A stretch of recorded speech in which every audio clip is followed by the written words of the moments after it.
Hi Linkies, it's Miss Welsh. Just wanted to give you a quick recap of the activities and games you'll be leading at orientation on Wednesday. I'm so excited to welcome the class of 2021 with you. I do have a special guest in the video, if you can see down on the floor, little Griffin. He might make an appearance later. First, when you break out into your crew time, you will be doing your leader introduction. Remember that important characteristics of an introduction, including smiling, making eye contact, being honest and truthful about yourself, not running on too long, but diving into what you do inside school, outside of school, why you chose to be a link leader, and remember that you should have all of these notes recorded on your link leader introduction page in your handbook. Right after your introduction, you will be going through an activity we call Count Off.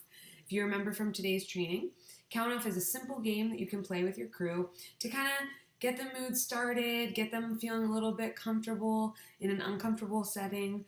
It's a low-risk game. All they have to do is count numbers 1 through 20. Easy, right? Well, there's a catch. Remember that students can't say the numbers in consecutive order. So they can't say a number if the person right before them said the number.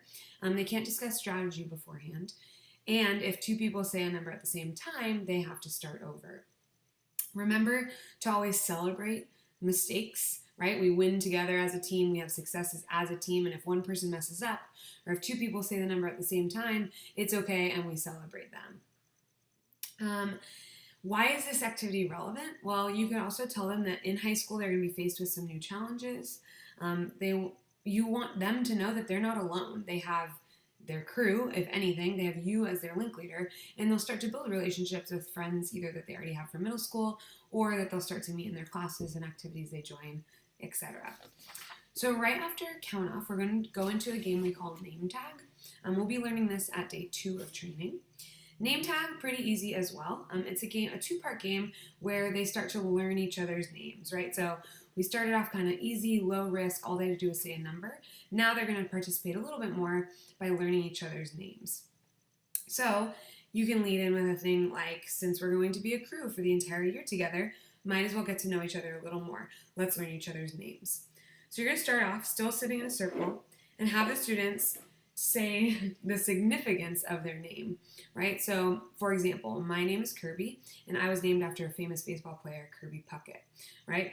If they're feeling a little uncomfortable or maybe they don't know the significance of their name, you can have them answer an alternative question like, okay, well, where were you born, right? So let's say they say, oh, my name's Billy. What's the significance of your name, Billy? Oh, I don't know. Oh, well, Billy, can you tell us where were you born? Maybe it's Calabasas, maybe it's somewhere else, and we'll learn something new about them as well. So each person goes around the group and says their name. Then everyone in the group is going to repeat the name after. So when I give my name, hi, I'm Kirby, they're going to say Kirby, and everyone's going to repeat the name out loud. Now you really want to encourage that everyone participate in this part because saying their name out loud really helps with retention. So you're going to do name repeat after name significance. Then the students are going to arrange themselves in an alphabetical circle. So by their first name, they're going to arrange themselves in alphabetical order, starting with A, and you can designate where A starts, or whatever the first letter of the alphabet they have in their group is. The key here is that they cannot talk, right? So they have to do it based on memory of hopefully learning everybody in the crew's name. Okay, so once they're finished, you want to check their work. So you want to kind of go around and say, okay, let's refresh. Give me your name, Billy, Chloe, David, and make sure that they're in correct alphabetical order. So then, that's part 1, you set up what we call name tag. So for this part, you're going to have everyone stand up in the group. Actually, I lied. They'll already be standing because they arranged themselves in that alphabetical order. They should have stood up to do that. So they're standing up, and you are going to stand in the circle. All members are going to put their hand out from their body, kind of at a right angle, right? Like this. So this is their tag hand, okay? Name tag, one person starts in the middle and says a name, right? If that person gets their hand tagged before they say someone else's name in the circle, they go in the circle. Now, we'll demonstrate this tomorrow as well at training, but if I was in the middle to start, let's say I said Billy. Billy has to say someone else's name in the circle before I tag his hand, being the middle person. This game's really fun and it gets pretty fast-paced, and it's really good practice for them to learn each other's names. Remember that we always celebrate getting in the middle. It's not like, oh, haha, Billy, you're in the middle. Instead, it's, yeah, Billy's in the middle, and we clap for Billy because we're celebrating that he won at name tag.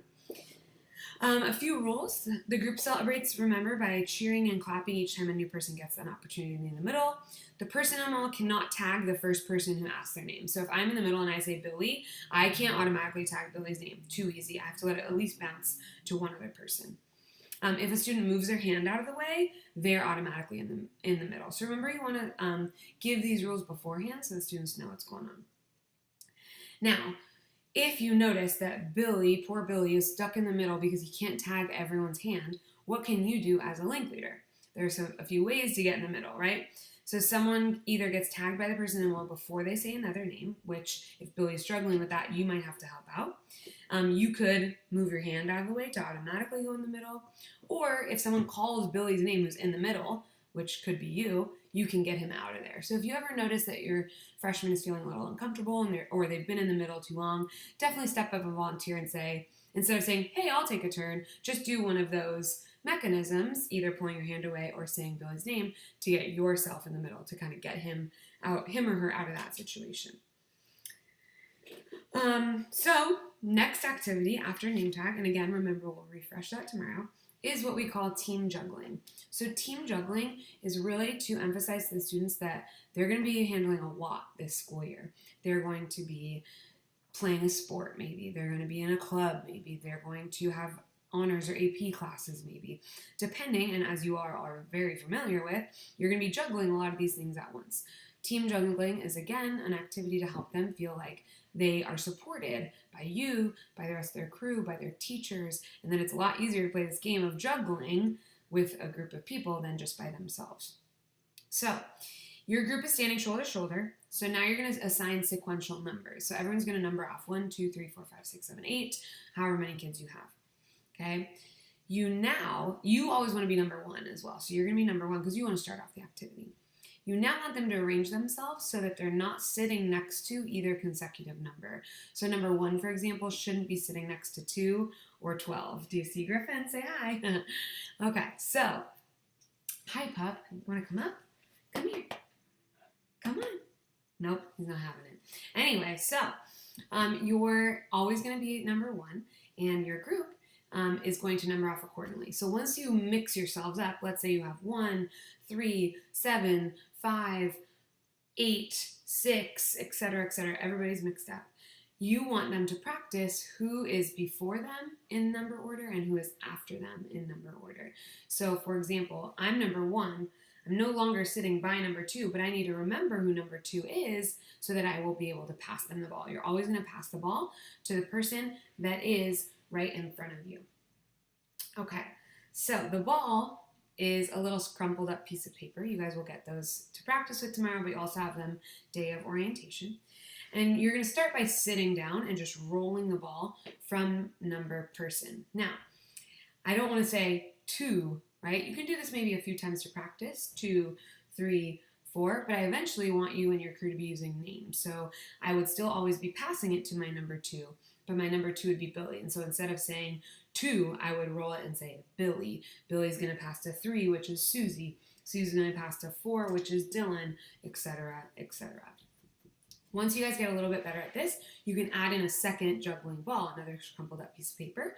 And you always want to start it with person number 1 and then person about halfway through however many kids you have. So if you have 12 kids, maybe start it with person number 6 and 1 so that the balls are moving at the same time simultaneously and you don't cross paths. But remember, you always want them passing, and this is low risk again. They only have to remember one person's name because they're always passing the ball to that person in front of them. This game requires a lot of eye contact, communication skills, looking and making sure you're acknowledging each other, working together as a team, which is awesome. Once they have graduated from rolling the ball, you can start tossing the ball and have everyone get up on their knees to start tossing the balls, doing the same exercise of Billy, Susie, this, going all in order. And remember that your last person, of course, number 12, passes it back to number 1. Eventually, you can add in a third ball, and eventually you can also have them stand up.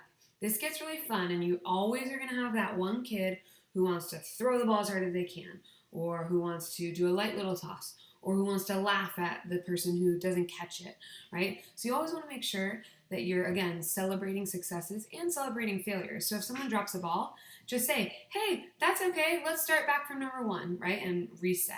Or, hey, that's okay, we got time, keep going, right? We didn't mess anything up. If you do notice someone kind of messing around, throwing it too hard, be like, hey, you're not really helping our team meet its goal, instead of, hey, excuse me, could you not do that, right? Make sure we're always trying to be positive. Yeah, so that is team juggling. Again, we will review that day 2 of training.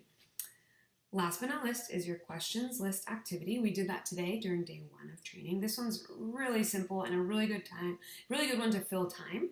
So if you have 5 minutes left and you're supposed to not go on your tour for 5 more minutes, you could easily play this for 5 minutes. If you have 10 to 15 minutes left, you could easily stretch this out over 10 to 15 minutes, having kids elaborate on their answers, having kids share or chime in on their answers.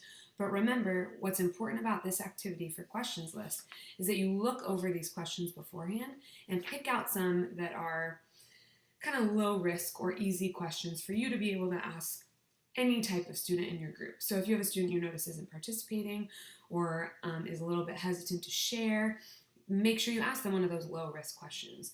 The only rules of this game is that the student has to answer a question, but you can give them 2 choices. Try not to give them more than 2 choices because that'll encourage kids just to say pass, pass, pass, right? And you want them to participate. But again, remember, like our example today, if someone's really not wanting to answer, you can ask them a super low risk question, like what's your favorite color? Easy, purple, right? Or whatever they want to say. So make sure you check out these questions before we go. Now, a last little thing, it's not really a game, but it's more of like a discussion opportunity for the kids, is what we call What Every Freshman Should Know. So what every freshman should know is a list that you all actually compiled back in spring that has everything you think a freshman should know, right? And this is in your packet as well. I want you to talk through some of these points with your kids. And again, this can be a time filler. This is something that you don't want to spend too long on because you don't want to overwhelm them, but it's also a really good opportunity for them to ask any questions that they might have of you. For example, if you say, go to support, they're like, what's support, right? And you guys can talk about what support is and what opportunities kids have at support, how they can go see your teachers, how you can go with them to support if they'd feel more comfortable. So make sure to go over these points. Again, we're always shining Calabasas High, of course, in a positive light. So you never want to say something like, oh, do your homework, but remember that if you just send pictures to your friend, da da da, right? You never want to encourage bad behaviors. You never want to say things like, oh, get this teacher because they're really awesome, but if you get this teacher, ooh, be worried, right? We never, never, never want to talk down on anything about the school because it's awesome, and we represent that awesomeness. So this list, again, is included for you. After you play your games and activities, you will be going on a tour. The campus tour and map is all scheduled out here for you on your timeline, and we will be going over that tomorrow at training as well. Hope this helped. Watch it as many times as you need, review over, make sure you're reading through your packet. It really does help to read through, take notes, highlight important things, but also remember that you're going to have your co-link leader with you, and you guys are going to do such an awesome job. I'm so excited. All right, signing off. I'll give you a chance to say hello to the puppy, who's getting big. I can barely lift him up anymore, but say bye. Bye. See you tomorrow.